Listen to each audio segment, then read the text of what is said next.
Hello, kia ora, g'day. I'm Philip Duncan from Weather Watch TV on YouTube with your Australia-only forecast for the next 7 days ahead, recorded on Thursday the 6th of November. Let's kick off with the satellite and lightning map, and the next big low pressure zone is moving out of Western Australia and towards South Australia. Windy, warm to hot northerlies ahead of it, and then a slight temperature drop behind it. Plenty of thunderstorms through Western Australia this morning, overnight and into this morning, and now you'll see some of those thunderstorms moving further into South Australia.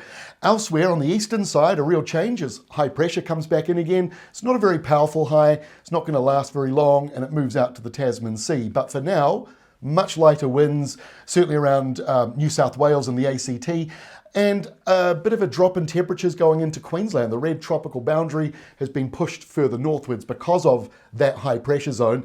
The only area where it dips down is where that northerly is ahead of the low pressure area. Let's have a look at the air pressure. So the low by this evening is moving further towards South Australia. The tropical, warmer, hotter northerly wind still blowing ahead of it, but then you can see this cooler, colder southerly coming in behind it. So coastal parts of Western Australia and the south feeling the temperature down, but actually that southerly goes all the way up to the Midwest. And so you may notice temperatures down a wee bit. If not by day, you'll probably notice it by night.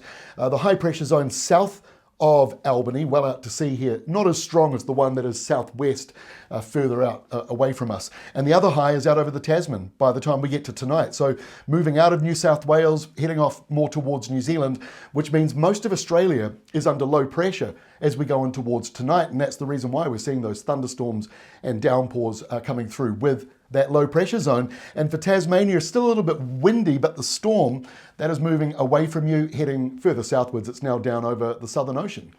So here is the Friday setup. As that high drifts closer, or moves further eastwards over the Great Australian Bight, it sucks up the southerly wind. So temperatures drop. The polar boundary you can see here, south of South Australia and just south of Tasmania. North of that, you've got this line of heavy rain that could affect the west coast. Most of it is still out at sea. And then everywhere from Victoria, or sort of from Western Victoria, I should say, right across to the southwest corner of Western Australia, that is all this cooler or colder southeasterly flow. So it'll be windy in exposed coastal areas because of that. And the low pressure zone moving into New South Wales. So east of that, you've got these hot or warm, depending on how you look at it, north to northwesterly winds. And they'll also be a little brisk in exposed places as that comes through. So warm on the right-hand side of the low, cooler and colder on the left-hand side of it. That's for southern parts of Australia. Further northwards, the heat is pushing further into Queensland. So temperatures going up on Friday, and you've got dry weather in the southeast, but a few showers up here in the north. And yes, thunderstorms and isolated showers around the Kimberley and a large part of the Northern Territory, although rainfall may not be massive. Sometimes you get these big build-ups and you don't really necessarily always get a lot of rain out of it, but we are seeing in the blue shaded areas where those downpours are most likely. On Saturday, they could be going into that severe weather box where you're talking about 100 millimetres of rain in just one day. We haven't really seen many of those downpours around, but in the Katherine region, you might be seeing that on Saturday building up, and a few of those heavier thundery downpours moving into Queensland, isolated showers and thunderstorms elsewhere. The low itself over central parts of eastern New South Wales. And so we've got some rain and thunderstorms to the north of that, but south of it, probably not quite as many thunderstorms, but still some heavy rain moving around Tasmania, this time on the eastern side, which might be good news for you now that we're going in towards what is usually the dry or drier season. So getting some rain in there, I'm sure will be helpful for many of you, but it is going to be windy with a cooler day on the way for you because of that southeasterly flow coming through. By Sunday, it's still a little windy around Victoria and just south of the ACT into New South Wales, around the mountains mostly. As those east to northeast winds come through, there might be a bit more east to southeast for other parts of Victoria and for New South Wales. And then that airflow carries on right out to Western Australia with a small area of low pressure in the Midwest coast, encouraging windier conditions as you drop southwards. So the southern half of Western Australia is windy or windy-ish from the easterly. That's going through there, but further northwards, low pressure and lighter winds. Now you're seeing more severe thunderstorms in the Northern Territory, not so much up around the more populated areas though. And around Queensland, yes, widespread risk of showers, but that doesn't mean all of you are going to get the downpour that you may or may not want. But you've got some thundery downpours within that mix there. Most of the wet weather actually here in the southeast corner of Queensland and going into the northern rivers, low pressure is still here in New South Wales. So that's why you've got some instability. Low pressure actually on both sides of the country in that middle sort of part. As we go into next week, all right, zooming right out because the polar boundary is again being pushed northwards, and I've been saying all week how far north it goes into Australia depends on the shape of that high. The more the high gets stretched out sideways, the less likely a wintry southerly will go northwards.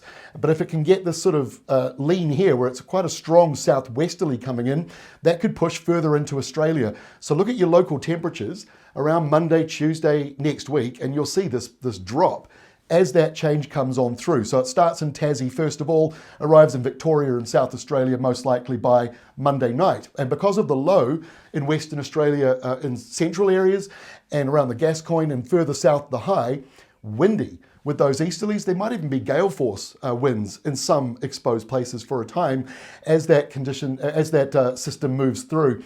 To the north, we've got thunderstorms around Darwin, and we've got a few showers and thunderstorms around Queensland and still the northern rivers, but things are sort of drying out a wee bit to some degree before that southerly change arrives. And for those of you looking elsewhere, you might have noticed up here what looks like a typhoon for the Philippines. We've actually got another video out today about that.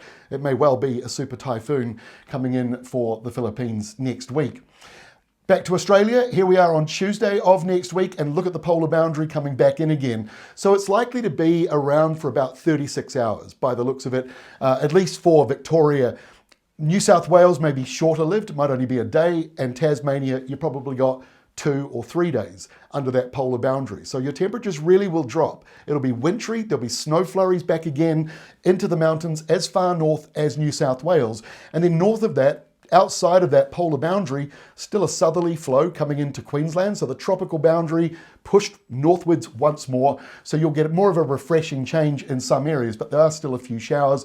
Most of those may well be into the morning. So the energy is in the southeast, but there's also low pressure, quite a large area of low pressure here around Western Australia on Tuesday, producing showers and thunderstorms, and it continues to do so on Wednesday with some severe thunderstorms in the mix there. Mostly inland, remote areas where not a lot of people are living, but that is what is forming. Still have the windy east to southeasterly in the southern part of Western Australia, calm, dry weather across South Australia. You'll be probably happy about that because you've had quite a lot going on lately there. In Victoria, also drying out. Tasmania, your temperature's lifting up a little bit, but still a windy westerly blowing through there for you.